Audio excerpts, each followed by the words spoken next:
All right, looks like I'm on. Hey, everybody. It's Sunday afternoon. It's about a little after 1 in the afternoon here. Got a fantastic day today. It's actually not humid, which is super cool because it was really, really humid yesterday and the day before. So we actually have a really nice day here. Um, hey, good morning, Steve. Nice to see you. Welcome.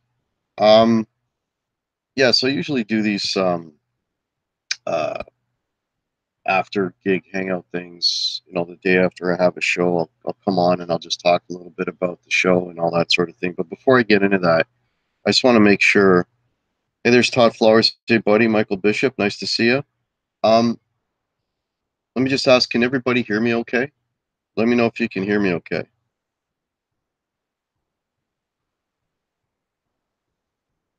Let me know if you can hear me and you can see me okay, guys. Just waiting on to hear on that. You can hear me and you can see me all right. So I can get started here. Got 6 of you in here already. This is awesome. Loud and clear, says Steve. Awesome. Hey, there's Rockin' Dave. Hey, buddy. That giant cigar, Dave? That's awesome, man. Yeah, ship it over. I'll take care of it. That was cool, man. Appreciate you posting that video, Dave. That was awesome. Hey, there's Mark Taylor. Nice to see you. Shit. Um, yeah, so, anyways, hey, Ivan, how are you? I usually do these things the day after a show just to kind of talk about, the events of the night before. I did play a show last night. There's Odin Stan. Nice to see you. Um, got 9 of you in here now. This is awesome. So, fortunately, the venue was not that far away. It was like a half an hour away from me. And to some of you, that might sound like a long drive, but for me, that was actually pretty good. I'm used to easily an hour, or more to get from the gig back. And oh, there's Henrik Viking. How are you, man? Yeah, I was just gonna talk about the gig now, Rockin' Dave. Mountain Man Music, welcome, man. We got 12 of you in here. This is awesome. Um, so it wasn't that bad a trip to get there. So place we'd never played before. Get a lot of bands in there every weekend, and it's a real popular place. Anyway, so it was in a. I didn't realize it till I got there, but it's sort of a kind of hoity-toity part of town. All the street. This is the thing that I is always a pain in the butt. Whenever, especially when you go to a new venue, and you don't know what you're going to come across. So as soon as I pulled into the street and I pulled in front of the venue, like, it's on a main street. Like, there was absolutely no parking on either side of the street. Like, you had to park like almost a block away from the venue, right? So I get there and I park my car at the first available spot, which is way down, and then I'm walking all the way back up to the venue, and I'm hoping usually they'll have like some of them will have like a rear entrance and a spot where you can unload and load. This place had none of it. So I'm thinking, like, am I going to cart my stuff a whole block just to get in the front door? Like, that's ridiculous.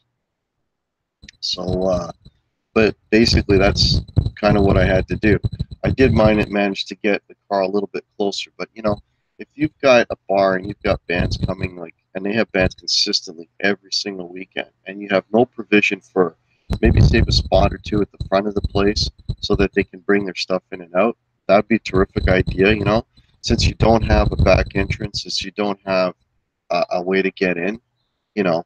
Um, so that was shitty, right? So that's always a bad way to start the night when I literally my arm is going to fall off because I've carried my combo amp for like a block to get into your building. You know what I mean? Like, I literally, once I got it in there, I had to like kind of sit there and shake my arm and get my feeling back, and I got to play that night. Like, at least you got a band coming. Just knock off a couple of spots in the front, let the band come in and do their stuff. I mean, I don't know. It just my idea. Um, all right, just returning here to the chat, doing this old school the way I used to with the phone in my hand. Hey, there's Dave R's guitar. How are you, man? Okay, Dave knows what I'm talking about. Yeah, dragging your stuff all the way down the street. Yeah. So anyway, so we get all their stuff in, and then like the other freaky thing, this was probably they had like a very small cubby hole, just literally wide enough to slide the drums up against the wall. It was like literally like this. It came out like this, flat, and came out. So the drummer's all back there. I was playing under this archway, like off to the side, and it was a passageway for people. So, and I had a mic there, and I had the mic. My mic was in the way. My mic had to be pulled back. I'm watching people walk past me all night, hoping they're not going to step on my pedals or anything, because that was the only way to get to the other side of the bar was through this archway. Again, how do you get bands in here every week? It's like you got everybody tight in this one corner, and you can't move, and they get four-piece bands in there all the time. So really, that's more of a setup for a solo person, but they want the full band. So, anyways, it was super super tight, super tight. But we managed to get all our stuff. We actually had it was so tight. We had one of our PA speakers on the other side of the wall, on the other side of the arch, on the other side of that wall. That's where one of them was. They weren't even flanking us. One was on the other side of a wall over here, and then one was with us on this side. It was it's a little ridiculous. Super, super tight, man. There's EJ. Hey, buddy. How you doing? Mike Brody, nice to see you. I learned long ago to use two-wheeler to haul gear and out. Yes, that's a really good idea. The dolly was in the bass player's car, and he was about a block away from me. So, but yeah, that's definitely a plus. Yeah, just making sure I'm not missing everybody or anybody, I should say. I think I caught everyone that's in here. Got 23 of you in here. Dwight Bailey, welcome. Uh, yeah, so we get all this stuff in and we set up and everything, and the place was already pretty busy when we got there. It's a very small place, you know, but it was busy. They had a big table like right in front of us with, I guess they were celebrating a birthday, so they had that, and then they had the bar area on the other side of that was pretty full. And we had a bunch of friends show up too. I think we had about 7 or 8 people on the other side, so it was kind of cool. We played the first set.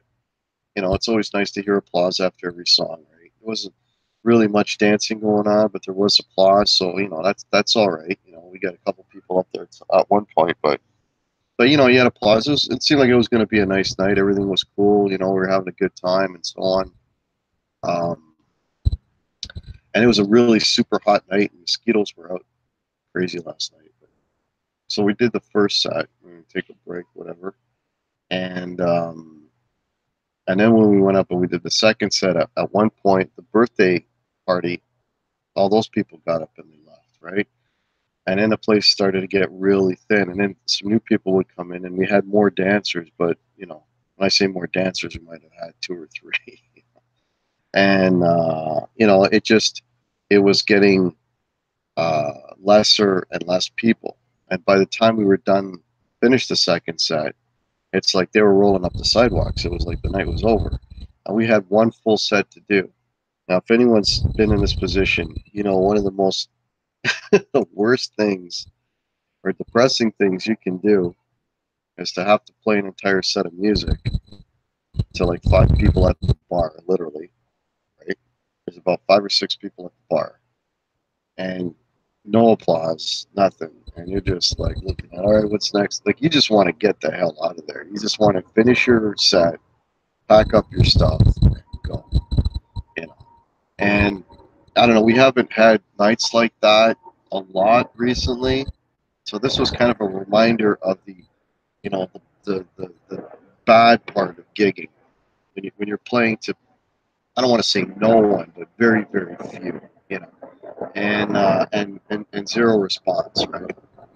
You know, so we just get caught up to the rest of the people that are in here. Okay, Joe Hervey 84, welcome. There's Judd. Hey buddy. Nice to see you, Bobby Lopez. How's it going? Brad Miller just got here, but this does not sound good. No, it was all right, Brad. Gary Tholander, welcome. On 36 solo. It's way worse for the singer. Wow, I think it's bad for everybody, to be honest with you.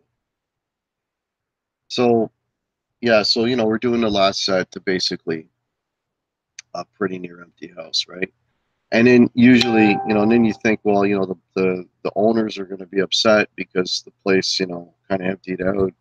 I'm talking about like 12:30 in the morning. It kind of emptied out because we went till 1:30. We started at 9:30 to 1:30. That was what we were doing there yesterday.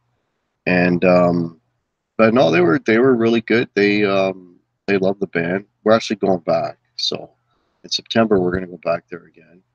And yeah, we got a lot of compliments from the bar. They're saying like, we sounded amazing. As long as they were happy and they liked the band, right? You know, um, and it was an opportunity. That pedal that I demoed. I did a video on it. I have it. I have it in the cards here. That Kailyn Pure Sky, the Timmy blown pedal. I played that last night, so I put it to the test. That thing sounded damn good, man. I really love that thing. Like I was going to use it as a lead boost, but man, it sounds so good on its own. And folks, I don't work for Kailyn. I don't work for Pure Sky. I bought the pedal with my money. If I like a piece of gear, it's gear that I've bought. Nobody sponsors me. Okay, this is a good pedal for $40 Canadian. In the U.S., you probably get it for 10. For that amount of money, it's a good pedal. And the real test is when you gig with it, and it passed last night with flying colors. It's just great. Let me just go down here. If folks, if you've got comments or questions you want to ask me, please tag me so I can see them right away. There's 28 of you in here. You guys rock. Thank you so much, man. You guys are awesome. Braxel is here. Welcome. Okay, Rock and Dave, been there many times. Guitar Hack, best thing is streaming live. Plus, I just love to play, even if no one cares. Yeah, that when it gets to that point, you just play, just get into. Like I was getting into the pedal, I was experimenting. Nobody's there. I'm screwing around with settings and just yeah, because I mean, I was at a pretty good, surprisingly for a small place. I was actually I got pretty loud there. So yeah. Hey, there's Queen Bee. The used pedal market in the U.S. is good. Yeah, I could imagine, Joe Hervey. I'm doing well, Braxel. How are you, man? Yes, I bought the buns. That was my wife. I was responding to there, folks. Oh Lord. Uh, Braxel, where's that fancy R9? I don't know if you shipped it yet. I'm still waiting. When it arrives, Braxel, you'll be the first to know. How's that?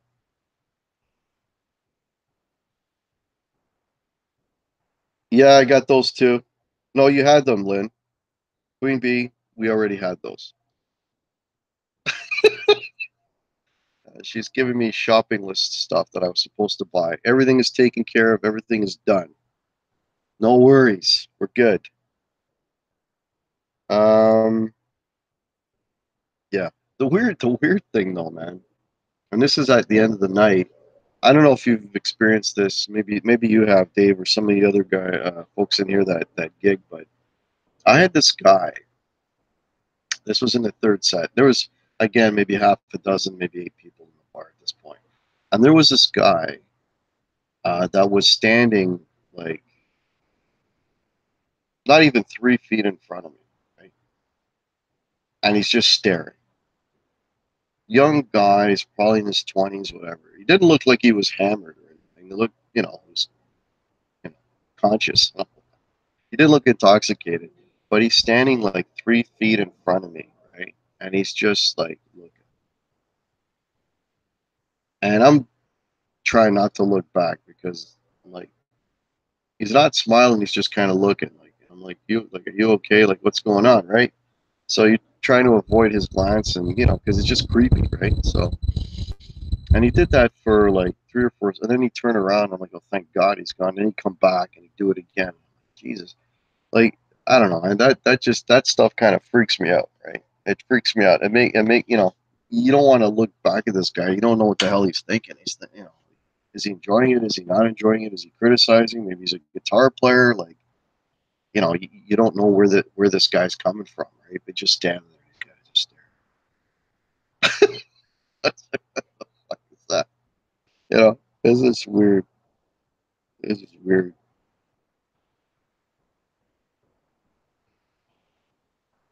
Uh, okay, Dave R. Hope everything's going well for you, man.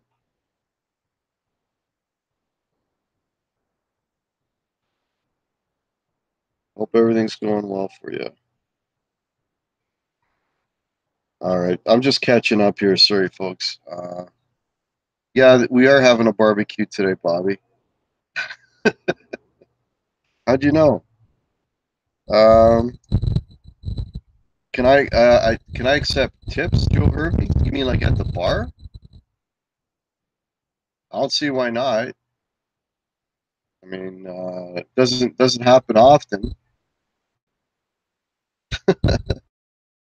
You know, usually people that hire us, they'll tip us, and it's usually not the bars. It's like if we do private stuff, they'll give us a tip. That's about it. Queen Bee says he's high as a kite. Yeah, it could have. He could have been high. I don't know. I didn't look at it. He looked normal.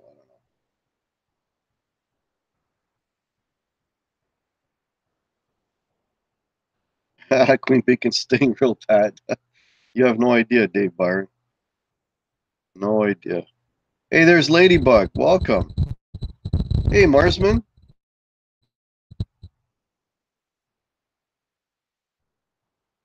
Well, thanks for popping in, Marsman.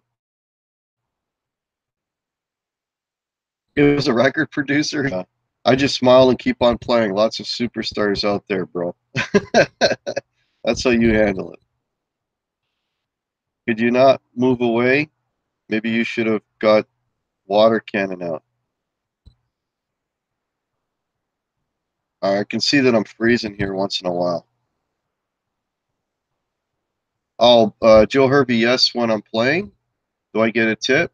Yeah, like I said, sometimes the owners of the bar, or not the bar, usually it's private parties, they'll tip us.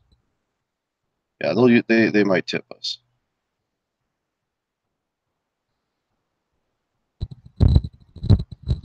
Michael Bishop, to trouble with me going out to a bar, ready to go. Well, Michael, we had friends that were there. I don't know how old you are, but I'm in my 50s. They're in their mid to late 50s. They left after the second set, so they left around midnight. That's usually the way it goes, right? All right, later, Queen Bee.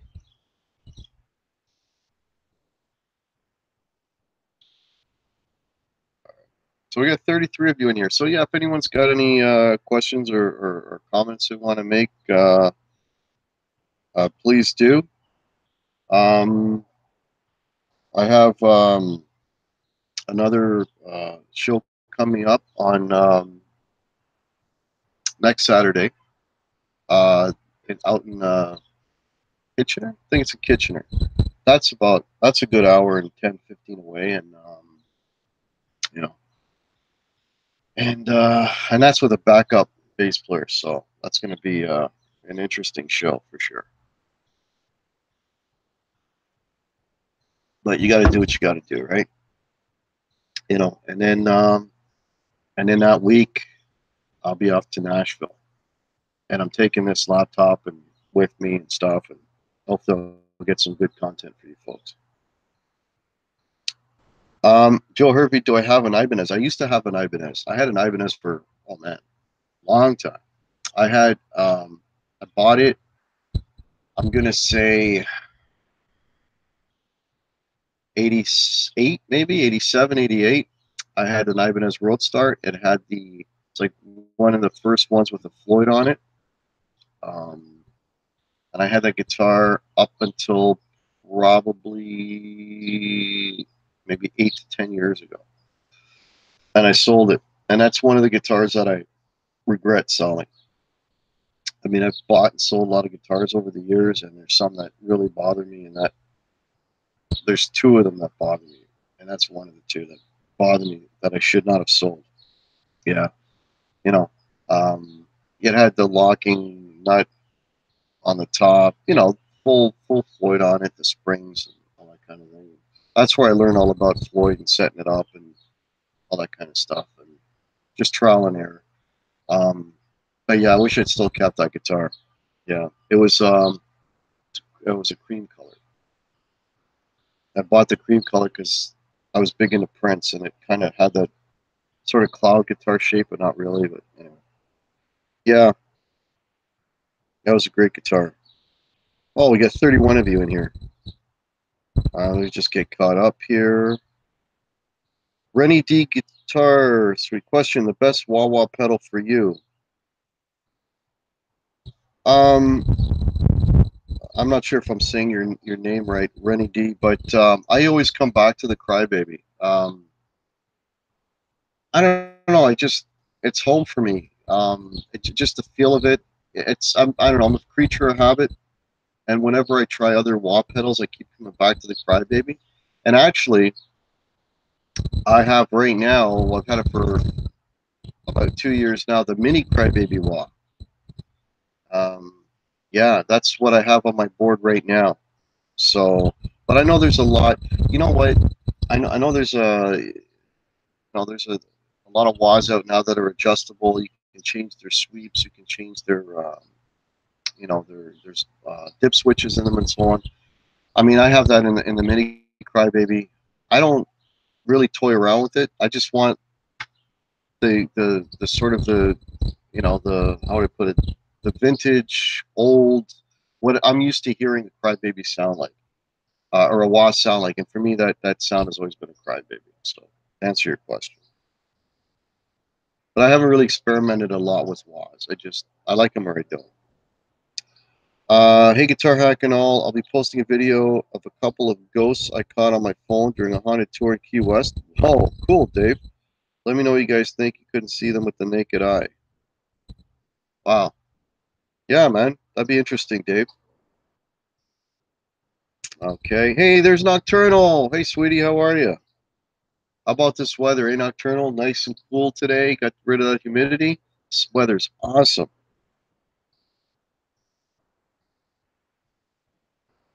Rockin' Dave. Yeah, Todd, was that a new SG that you got? The Pelham Blue? I think kind of Pelham Blue, right? Was that a new guitar? Let me know. Yeah, I'm just catching up here, folks. Just bear with me. Mark Taylor loves a Crybaby. Yeah, I always, for me, that's a wah. Crybaby is a wah. Like that's, they're synonymous, right? Hey, there's Chris Link. Welcome. Jeff Replinger. Hey, having a cigar right myself. What do you? Well, I'm actually not having a cigar. I think it's the first time I've done an after gig hangout and I'm not smoking. But what kind of cigar are you smoking, Jeff? Let me know. Yeah, so folks, if you've got questions for me, thank you. I have the same model as you. Oh, Renee, so Renee D, you've got the mini cry, but yeah, it seemed really weird. The mini, I don't know, folks, if you're familiar with the mini Crybaby wah, but wah pedal's usually about 12 inches. It's about a little bigger than a foot size, like 13, 14 inches. The Crybaby is about, well, it's about the size of my phone, really. So when you put your foot on it, it only doesn't cover your full foot. It only covers up to about halfway, at least on mine. So you think it would be really weird to work, but it isn't because the heel of your foot is still on the bottom of it, right? So you still get the full motion. It's just the top of your foot is hanging over the edge, but you don't even notice it after a while. So, yeah, highly recommend the Mini Crybaby. It's great because it'll fit on a pedal board. I still have my original Thomas Crybaby wah. I agree. It's just like a simple. Yeah, I'm not. People go nuts on people go nuts on everything, right? Everybody has their thing, right? Like some people go crazy on, delay pedals and choruses and drums and all that kind of. People go nuts on wahs and all these different types of wahs, and for me, a wah is just it's a wah. A wah is a wah. I wanted to do the wah thing, and for me, that wah thing has always been a Crybaby, right? I first bought my first Crybaby wah that I ever bought was actually on the Sunset Strip. at the Guitar Center in LA. Uh, I don't know if it's on the Sunset Strip, that Guitar Center where it has a rock walk in front. I don't know if you're all familiar with that, but um, I was in LA. Well, I was in California. This is going back a long time ago. This has got to be like 2000, maybe 3 or 4, or sorry, not 2003, 1993 or 4. I had an opportunity to play a show in California for New Year's Eve, and I stayed there for a week. And I went into that Guitar Center just so like it was kind of a souvenir from that famous store, and I wanted a wah, so I bought my first Crybaby there.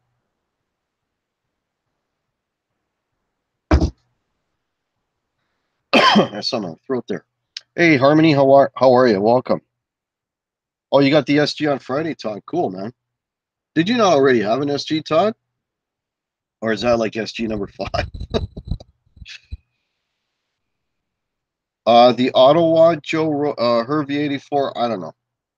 I I like to control it. I don't just want this sweeping thing going all the time. For me, that would just drive me nuts. Yeah. So getting back to the gig. So at the end of the night, once we were done, we were done. No encores because there's basically no one there. And then by that time, the front of the bar was, people had gone left. So we moved our cars, parked them right in front. So we loaded up, and we got out of there pretty quick. And got paid and all that. That was that. That was that night. So we're going back there again. So it's going to be interesting. There's one band that we know. They play that place like a dozen times or 18 times a year, which is absolutely ridiculous. Like, I don't want to play anywhere 18 times a year.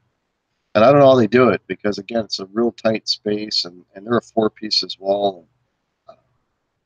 So, we're going there one more time, and we'll decide at that point, if we want to go back. Because we're at a point now, thank God, where we can actually decide what places we want to play and what places we don't. And there's a lot of places that we've dropped off just because we don't like it. We don't like the vibe, or it's too far or whatever. Like now we're in a position where we can pick and choose a little bit, and we just picked up a second agent, so that's going to open up some more gigs. So now we can be even more selective as to where we play, which was great because for years we play anywhere that would have us, kind of thing, right? And now we can sort of like state terms, like this is what we'll play for. We won't play for less than that. We want a bar tab. We want, you know what I mean? But that didn't come overnight. That's like 5 years of work to get to that. It's kind of cool. It is kind of cool. Hey, there's Daniel Horsley. Welcome.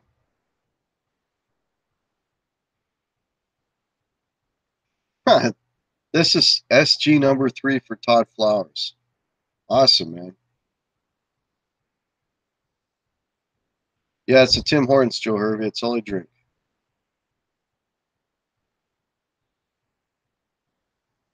Harmony, you're doing well. Yeah, I'm doing all right too. This is just an after gig hangout. I usually do these a day after a show. Yes, thank you so much, Nocturnal. Yeah, folks, please hit the thumbs up. And if you're new to the channel, and you like what you see, please sub the channel. All I do is guitar stuff. Guitars, and more guitars. Talk about guitars. I do demos. I do improvisation. I got live stuff. These Q&A things. I talk about gigs. Anything music, guitar related. If you're not subbed to my channel, please sub to my channel. I am trying to get to 1,000 subs. I think I'm still hovering around 790, so I still got a long way to go. Another 210. So, but yeah, if you're not already subbed, please sub to the channel. Please hit the thumbs up. Much appreciated. Yeah. Make a rider for dinner and candy at the show. I don't know about the candy. Hey, there's Poo Ninja. Welcome. Yeah. The other thing too, a lot of bars don't do, they're not forthcoming in what they're offering. So you literally have to pin them down, right? Like, are we getting a beer tab? What is there any special thing for the band? Like you got to really get it out of them because they don't want to tell you. The worst, actually, the place that we're going next week. This guy was a sneaky bugger, right? So we went last time we played. You know, we bought food, we bought drinks, and all this kind of stuff, and yada yada yada, right? And bills were paid and everything else, and then we're sitting with the owner at the bar at the end of the night. It's a true story. It happens. The shit that happens, folks, it's unbelievable. We're standing at the bar. We're waiting to get paid. The guy's taking a sweet ass time for whatever reason. We're dying to get out of there. It's 2 o'clock in the morning. I got an hour plus drive. And then he turns around and goes, did you guys, did you get your food and everything all right? I'm like, this, 4 hours ago? Like, yeah. Yeah, that was all on the house. You guys got, that was free. No. I mean, free. We paid for it. You paid for it? Oh, didn't the waitress? No. Thank you. So, what do you think we're going to do? Hey, can I get the money back that I just paid you for my food and drinks like 3 or 4 hours ago? Yeah.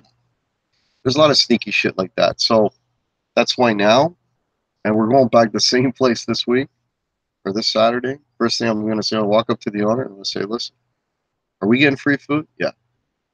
I want you to tell every server in here that that's the case. Because that's not going to happen twice. It's crazy. Crazy shit. Rock and Dave, hey, Nocturnal, sorry if I can't join in on your. Oh, okay. Okay.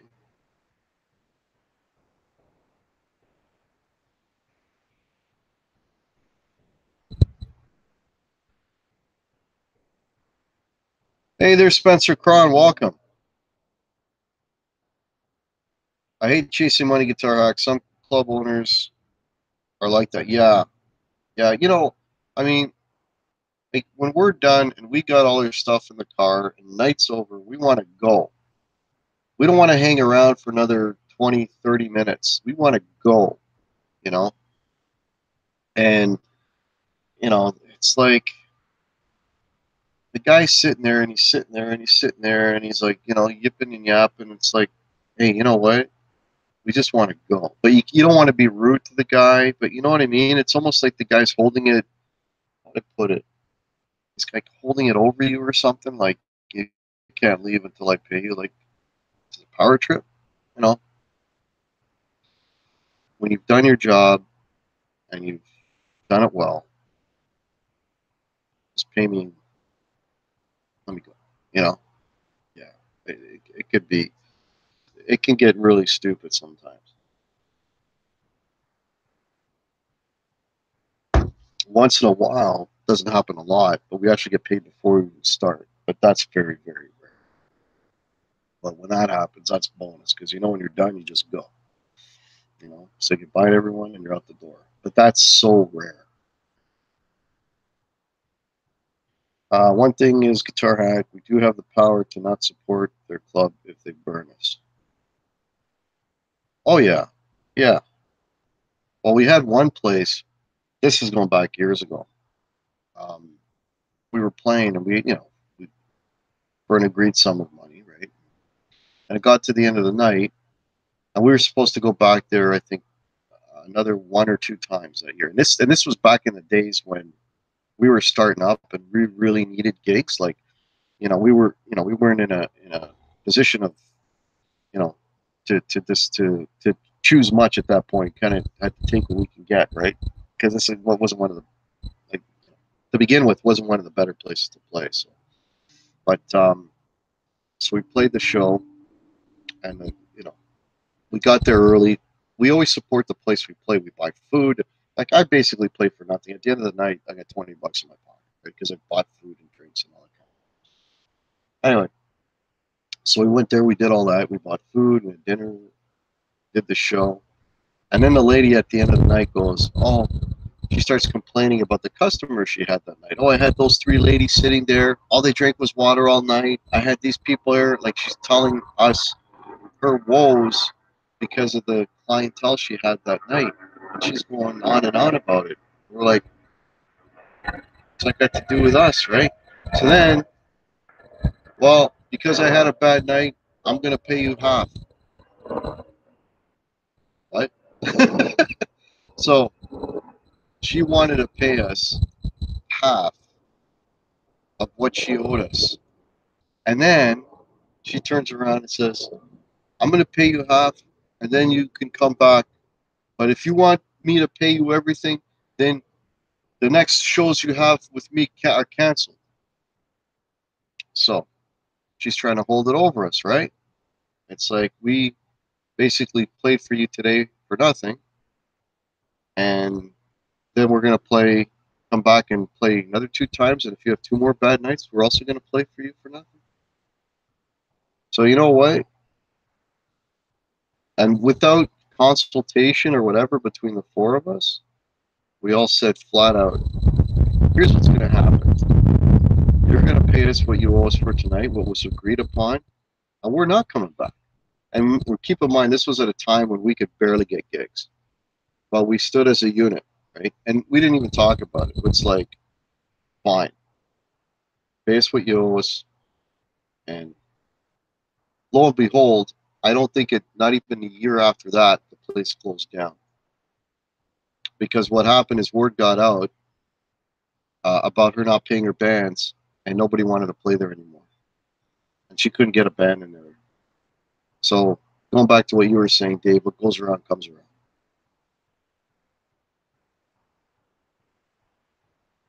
All right, I'm just getting caught back up here in the chat.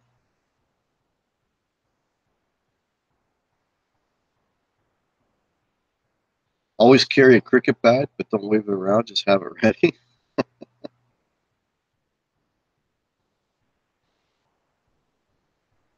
Okay, I think you're gonna go shoot some pool because shooting poop is I don't even want to think of what that is, Zach.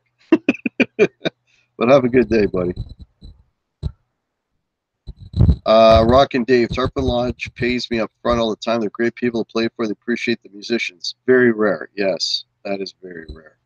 Hey, there's Rick Romanelli. Welcome.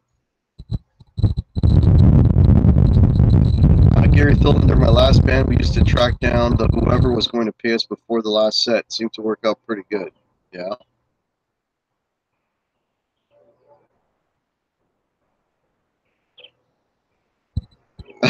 Nocturnal, you were scary. Pay them, here she comes. That's awesome. You too, Pooh, take care.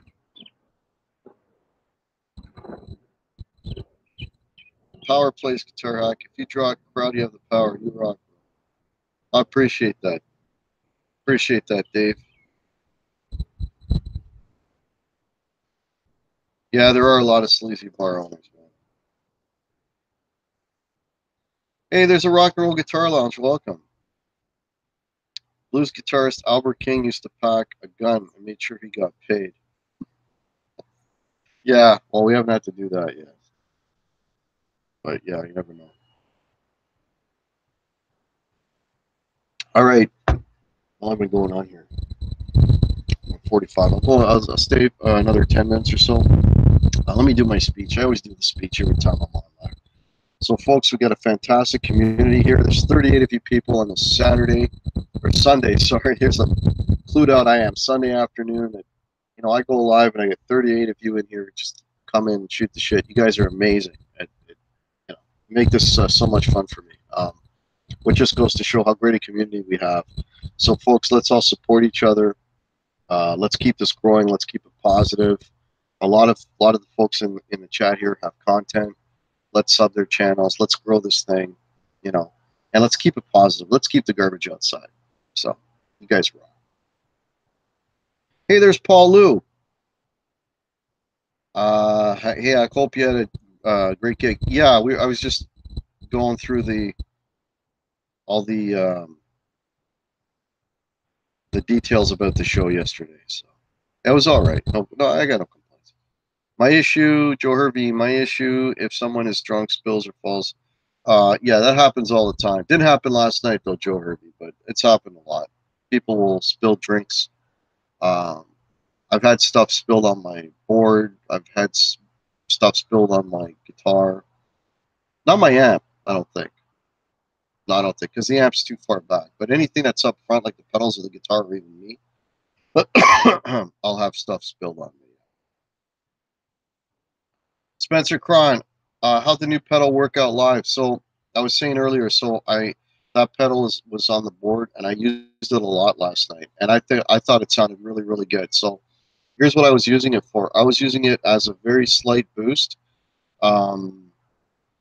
So basically stacking it with overdrives in front of it, and also I was using it as a standalone overdrive. And in both cases, it sounded really good. It's not a very high gain pedal, but you can get a pretty good crunch out of it.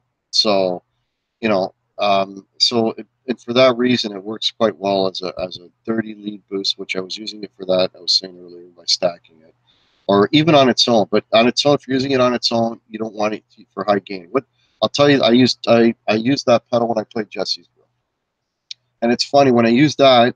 This is the other cool thing about that pedal, because sometimes when you get pedals, they don't like to play well with others. But that one, I was playing Jesse's Girl, so I was using that because Jesse's Girl, that's just a light overdrive. And then when I went for the solo for Jesse's Girl, I actually hit the Tube Screamer after that, which the Tube Screamer is my regular lead boost. And when I put the Tube Screamer with that pedal, those notes just sang.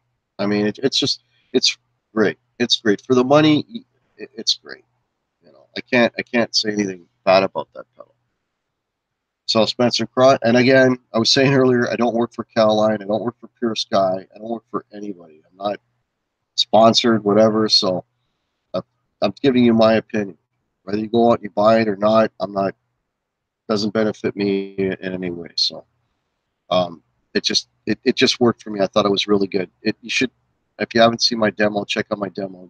You know what I found out about the demo too, and I wish I'd known about this earlier, but it turns out all my sound samples are only coming out of one side. I think they're all on one side. It'll still give you an idea of what how it sounds. I wish it was stereo, but it's too late to fix that now. Yeah, thanks, Dave. It is an awesome community, man. What kind of coffee am I drinking? It's a Tim Hortons dark roast. Yeah, dark roast regular. That's what I drink. Nobody's allowed to get close to our gear. Mike Rohde, that's awesome. But in small places that I play, half the time the station's even elevated, so like I'm right there with them. So,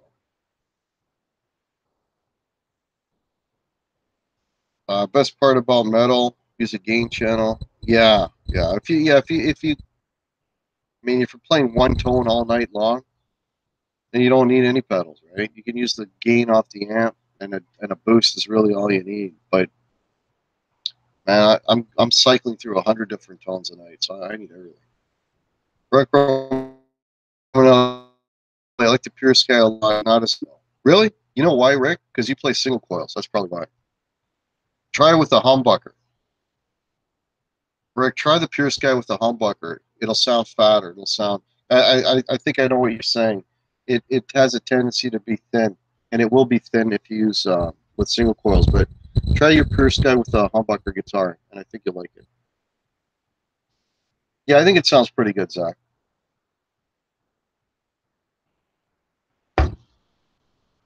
Yeah, you need a lot of hair if you're playing single coils on an overdrive. A lot more hair than that one has. Wow, there's 40 people in here.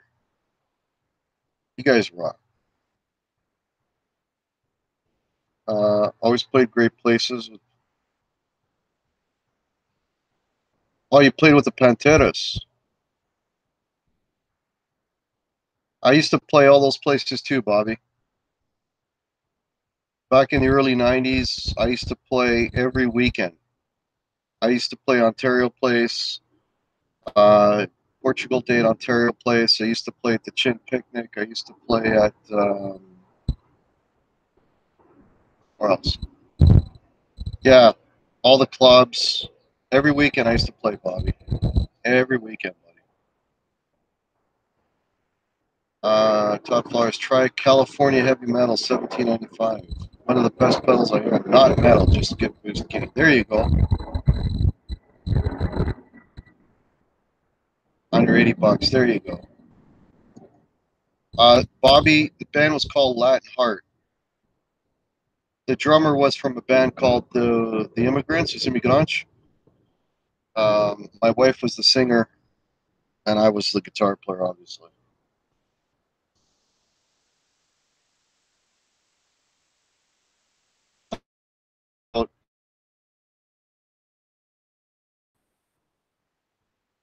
At the time, I'd say we were probably, I would say we were like top three in Ontario, easily. That's right, Bobby. That was my drummer. That was my drummer. I haven't seen him in 20 years. That was my drummer.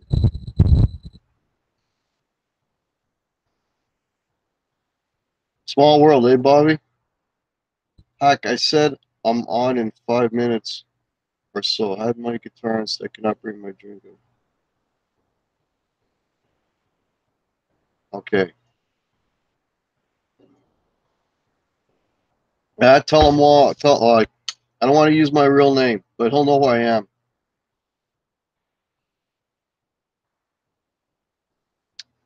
He knows who I am. I haven't seen him in over 20 years.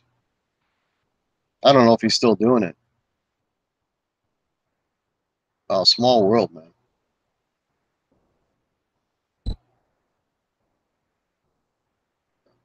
Um, so if anybody's got any further questions or anything, comments they want to make, let me know. You remember the name? Yeah. Yeah, we had cassettes. We used to sell Bobby, all that kind of stuff. Hey, there's Dale Palmer. Welcome. Yeah, I was gonna. That's sorry. Thanks for bringing me back to where I was talking about rock and Dave. Yeah, you don't have to spend a lot of money, to get a good tone. You know, read the pedals on my board are under $100. The Marshall Governor 2, um, the Tube Screamer, Ibanez Mini Tube Screamer, the Kailyn Pure Sky. There's three pedals under $100, and they work great and they sound great. You don't have to get spend stupid money. And honestly, like if I buy a pedal that's going to cost me over $300, that thing better iron my socks. You know what I mean? Like it's one freaking pedal. You're telling me I can't, like, okay, let's talk about an overdrive, for example.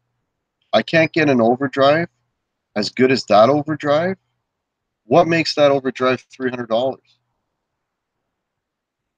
You know what I mean? What makes it $300? It's a metal box. Everybody uses the same push buttons. The potentiometer's on it. The electronics inside. Okay, maybe a little better electronics. So you got a dollar resistor instead of a 50-cent resistor. Does that justify it? The engineering involved to design the pedal. Okay, I understand people want to get paid. That's great. But it gets to a point where it just starts to get ridiculous. Oh, I got a little better paint job on that, so I'm going to charge that much more money for that pedal because I got a little better paint job on it. I don't care if you put that thing in a black box. I don't care what it looks like. I just care about how it sounds, you know? So, and because you got to question it when you see these other pedals that work equally well, that sound just as good, and they cost a fraction of the cost, you know? There's something that doesn't make sense there, you know? Hey, China Mike, how are you, buddy? Nice to see you.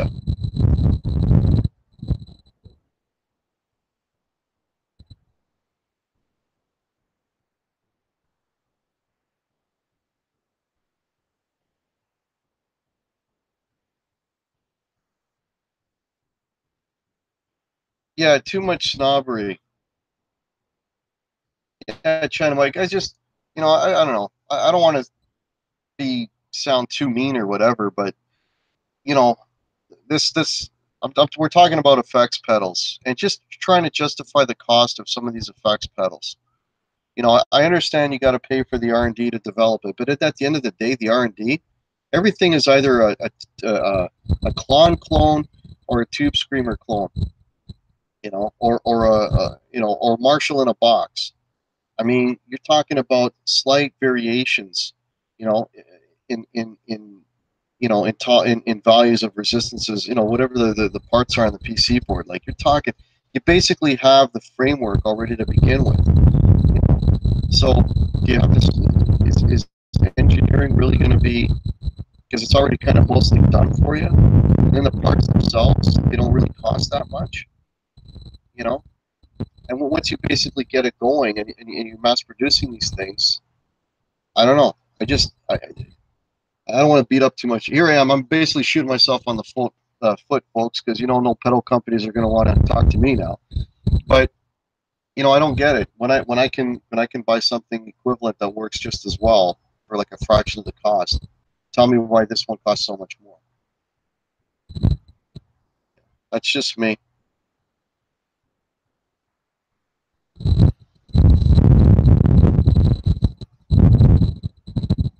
know. Like I'm talking about pedals here. I'm not talking about helixes or any of that. That's a whole different thing, right? That's a whole different thing, right? I'm talking about just a pedal, you know, just a freaking pedal.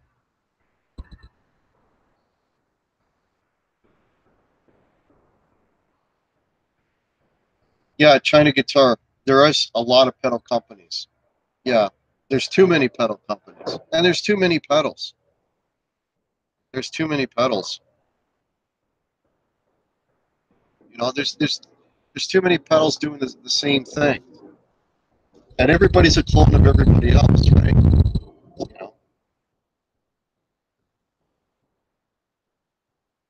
You could buy a Boss pedal. Too many pedal shows. Well, the pedal show, that pedal show is a good one. I learned a lot from those guys.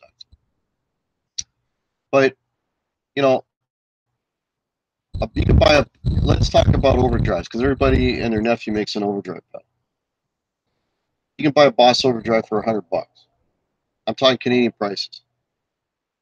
What would make a Wampler overdrive 3 times more expensive? Why would it be $300 and not $100? Why? Yeah, I know, I get you, China. Like, you know what I mean? Like, explain that to me. You know.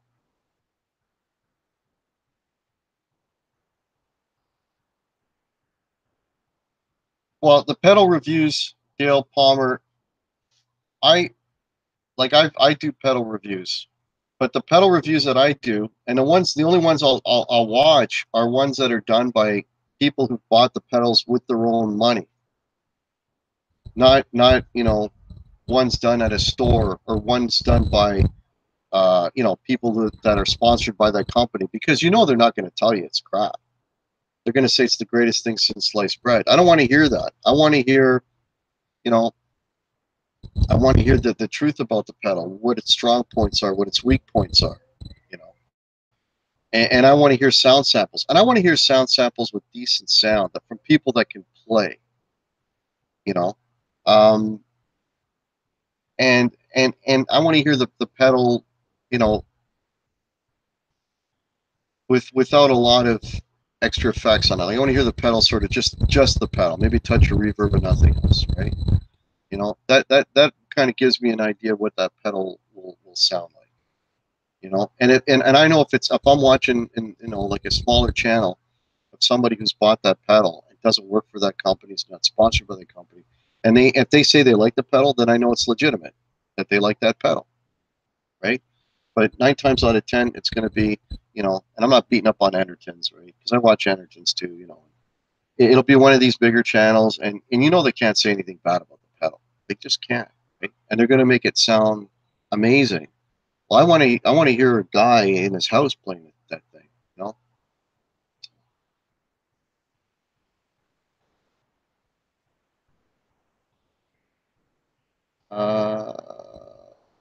Okay.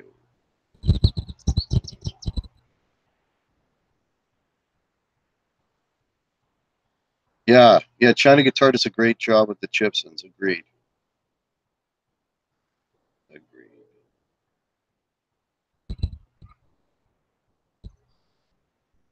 Not big on pedal reviews. Yeah, okay. You're gonna get in trouble. Yeah, I'm gonna get in trouble too.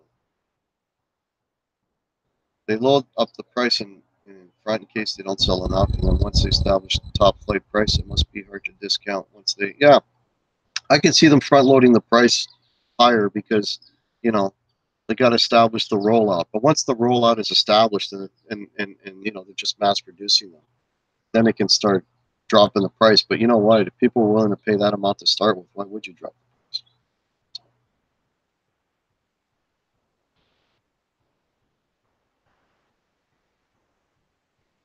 You can't handle the truth, Brad Miller.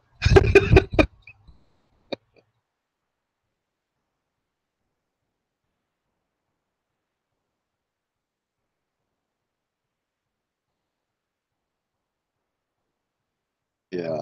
Hey, there's HK. Welcome. Yeah, HK, you're absolutely right. You know what? With pedals, you're best off just buying them used. Just get them used. You know, best way to go. Yeah, that's a good point, Rick Romanelli. Do a second review after you've had it for a while. Yeah.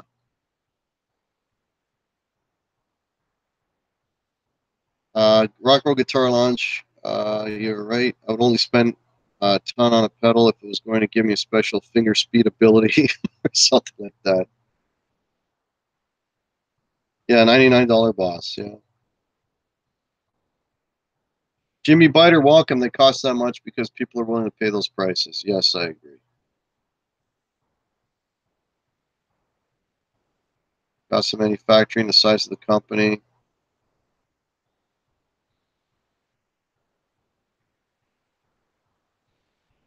Yeah, Rock and Dave. Yeah, like I used the Pure Sky at a gig last night, and it sounded great. You know, and now the guitar player in my band wants to buy one. You know, so there you go. It sounded great, and it plays well with others. It stacks well with other pedals. So yeah, reviews are paid advertisements. Yeah, free shit for good reviews. Yeah, my board is all Boss with a tube screamer. There you go.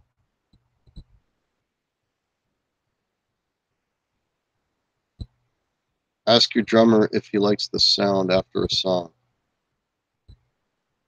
Well, it's funny you say that, Zim, because, and welcome, Zim, by the way. It's my drummer picks what guitars I'm allowed to take to a gig.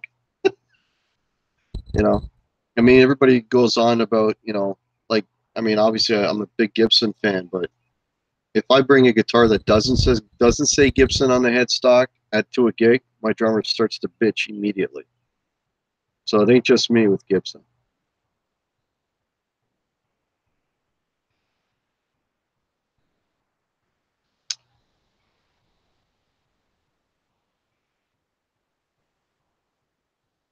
Yeah, that's got a good point there, Bam. Yeah, buy online, buy used.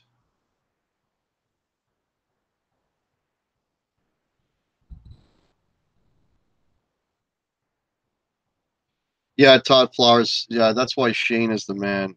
Yeah. Actually, I found out about when I was told about the Pure Sky. Shane had done a video on it.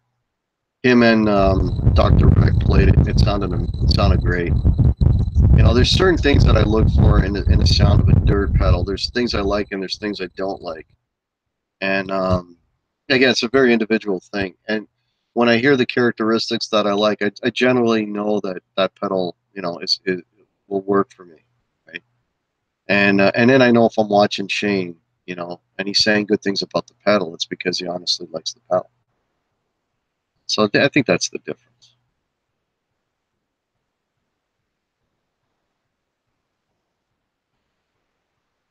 Now once their bloody boutique blue light is on, yeah, yeah.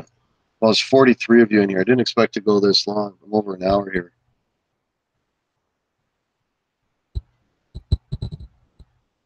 Yeah. Oh, there's my brother from another mother. There's Jason Wade. All right, buddy. Yeah, I didn't mean to go off on the pedal thing, guys. I apologize. It's just, I don't know. Sometimes you got to question things, you know? And if there's, you can expand that argument into guitars and all kinds of things, amplifiers and so on and so forth. But it's just when I look at guitars and I look at amplifiers and things like that, there seems to be a hell of a lot more involved. You know what I mean? Like in terms of engineering, in terms of parts, design, and so on. You know, but I don't think I would put a pedal on the same level as designing an amplifier or designing a guitar. You know, I don't think I would put a pedal on the same level. I would say that because, and because again, most of the designs are already done. You know, like if you want to make a chorus pedal, there's like 1,000 chorus pedals you can crack open and see what parts they used. You know what I mean? If you want to do a delay, if you want to do an overdrive, and everything seems to be a clone of everything else. Everything is something tweaked from something else. And so if you wanted to start a pedal company today, go crack a couple of pedals that you like, open them up, and say, okay, I like this, I like this, I like that. And all you're doing is tweaking. You know, so I've tweaked the pedal that exists. I've thrown it into a new box. I gave it a fantastic paint job, and I'm going to charge you $300. Think about that. You know, they're not inventing the wheel. The wheel's already been made. Just my 2 cents, right?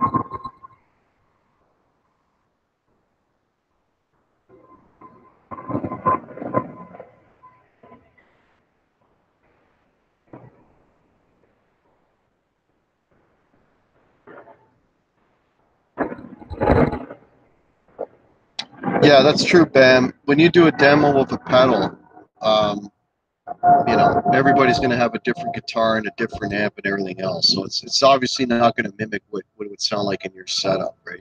It's at best it just gives you a rough idea of what that pedal is capable of doing. You know, someone who made a demo of the Pure Sky. Was that you? Was that you, Rick?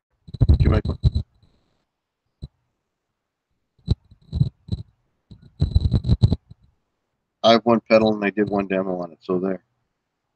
And you did a damn good job on that too, Jason. That was a good demo they did, man.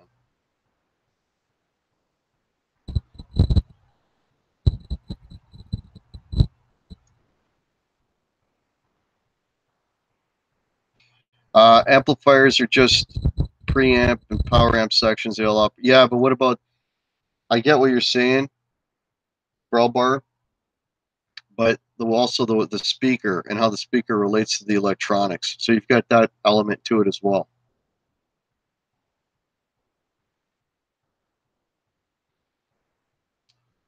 I just missed a little more pedal talk, Mike. No worries.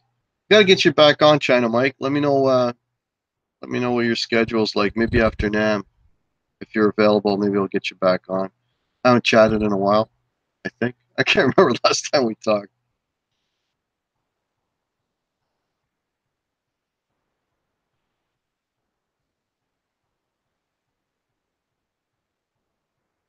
Okay, Brad Miller, Jason Wade, have a beer on me.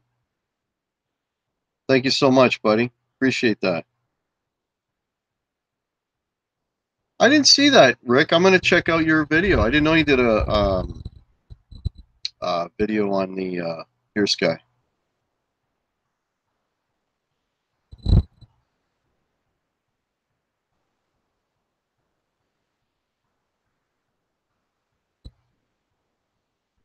Yeah, I agree, Bam. I agree with that.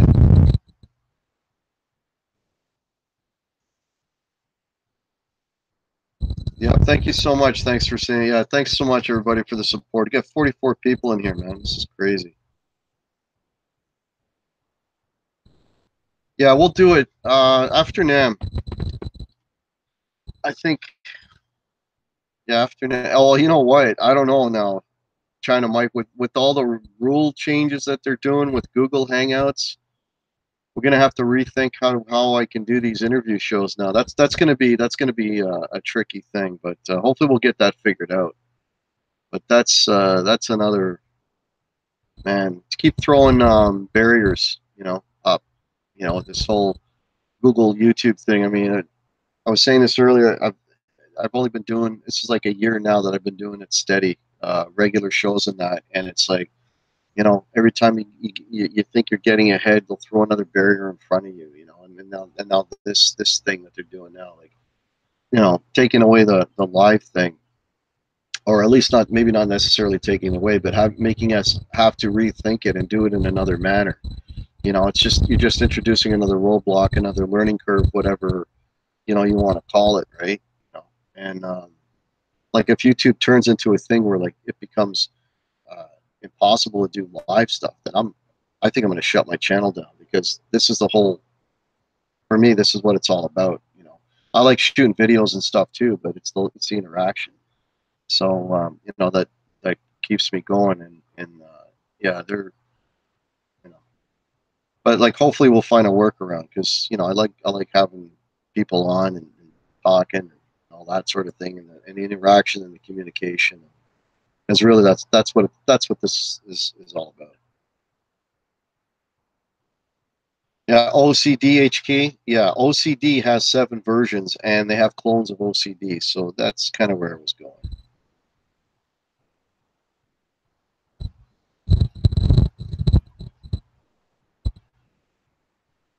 Yeah, totally, crowbar. Yeah, pedals. That's what I was saying earlier about the pedal I was introducing last night. It's, some pedals sound great on their own. Some pedals sound great with other pedals, or with different amps. Like there's all these different pieces, all these different variables. So when you get a pedal that plays well with others, that's a bonus, right? Keep it. Jason Wade wants. Okay, Jason. I'm gonna have Jason Wade's beer and my own beer, Brett. Yeah, we'll figure something out, China Wade, for sure. Yeah, Jason Wade did. So for the folks that don't know, Jason Wade did a demo of a Lawrence Petros pedal, and now Lawrence has put it on his channel. So Jason Wade is now an official Lawrence Petros pedal demoer. Is that even a word?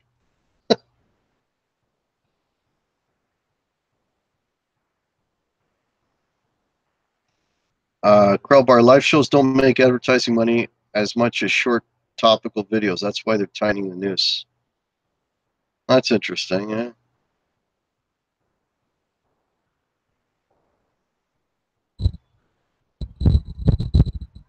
Oh, you're being much too kind, China Mike. You're making me blush. Oh, Lord. They could care less about the channel owner. Oh, yeah, for sure. Yeah, they couldn't care less. I agree, Crowbar. Same thing, sort of.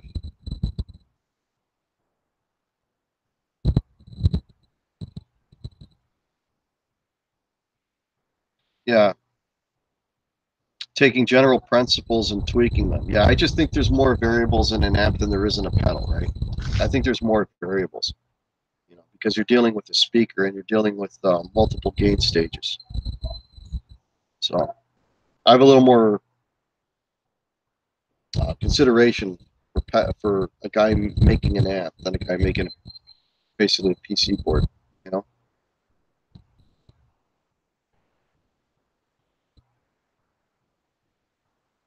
Yeah, exactly, Dave. We've made so many friends, right? It's a shame if we lose this.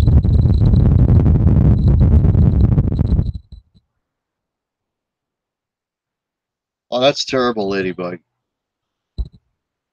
Yeah, they changed the rules. Yeah,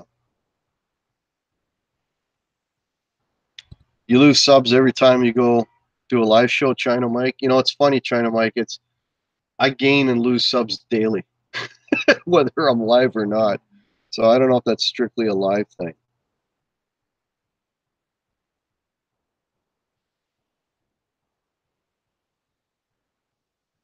Oh, I see what you're saying. You don't repeat view.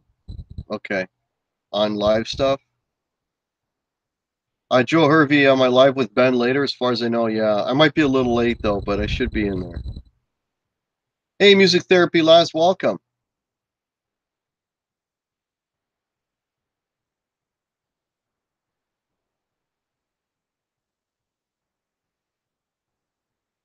Oh, I like from China Mike. I like your live stuff. I wish you'd do more of it. Actually, I wish everybody did live stuff.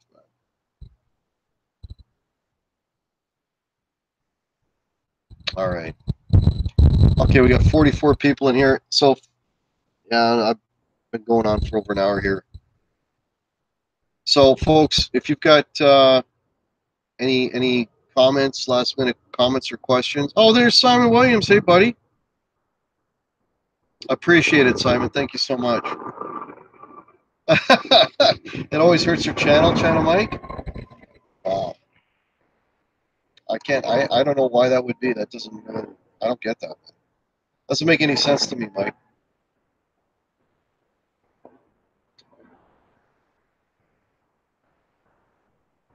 Yeah, that's a good idea, Bam Ozzy.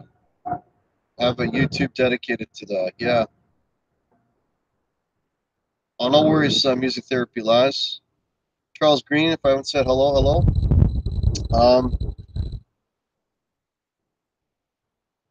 Yeah, so folks, if you're, most of you in here are sub to me, but if you're not sub to me, please sub. I'm trying to get to at least 800 before I get to Namm, and I think I'm around 790. I lost another one in the last hour or so.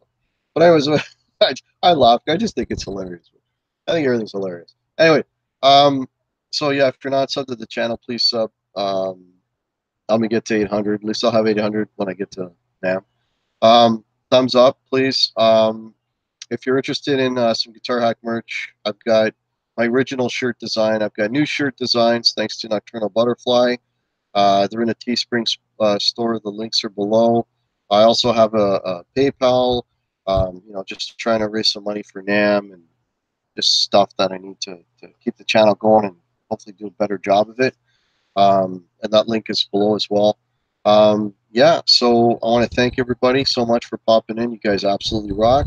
We'll catch you. I will be on tonight with Ben on his roundtable. If not, I'm still waiting on a guest for Tuesday. So the Tuesday show right now is up in the air, but my Thursday 8 o'clock shows, those are always going to happen. Those are written in stone. So if I don't see you on Tuesday, I'll definitely see you all Thursday 8 o'clock. So you guys rock. Thank you so much for listening to me yak here for the last hour and a bit.